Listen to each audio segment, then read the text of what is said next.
Puis moi, j'ai envie de revenir sur la question des essais nucléaires, parce que là, j'ai une petite colère quand même. Je ne vous cache pas qu'il m'arrive de parler de ma famille, pas souvent, mais là, j'en parle parce que, Allah yarhamou, je rends hommage à mon père, qui s'est battu, comme tous les Algériens, pour libérer le pays, qui était à l'est de l'Algérie. On a 30% de la famille qui était éliminée par cette guerre coloniale. Et mon père, malheureusement, il a fait la guerre des sables, une guerre imposée par le dictateur Hassan II. Et qu'est-ce qui s'est passé? Il a été exposé, comme beaucoup d'Algériens, aux radiations, parce qu'on était dans le sud, à Tindouf, et évidemment, le désert porte les radiations, jusqu'à aujourd'hui d'ailleurs. Il y a encore des particules radioactives qui vont même dans le nord. Et donc il a été exposé à cela, il est mort d'une leucémie après 5 ans de combat.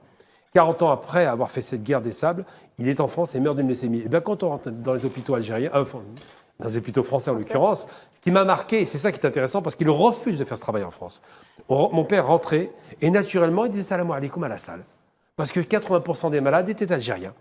Donc les conséquences, on ne les mesure pas parce qu'on ne devait pas les quantifier. Les médecins refusaient de qualifier la leucémie chronique dont il était frappé, mais évidemment, ça n'est pas de sa famille, ça venait de ses expositions. Donc c'est vrai qu'il ne faut pas perdre de vue qu'aujourd'hui, lorsque le président algérien est noblement dit « on ne veut pas de votre argent parce que la France est ruinée », mais par contre, on exige, et c'est l'exigence qu'il faut, des excuses pour les crimes commis. Je rappelle que les Allemands ont été jugés et condamnés pour ces crimes, et c'est comme ça qu'il y a pu y avoir la paix entre la France et l'Allemagne.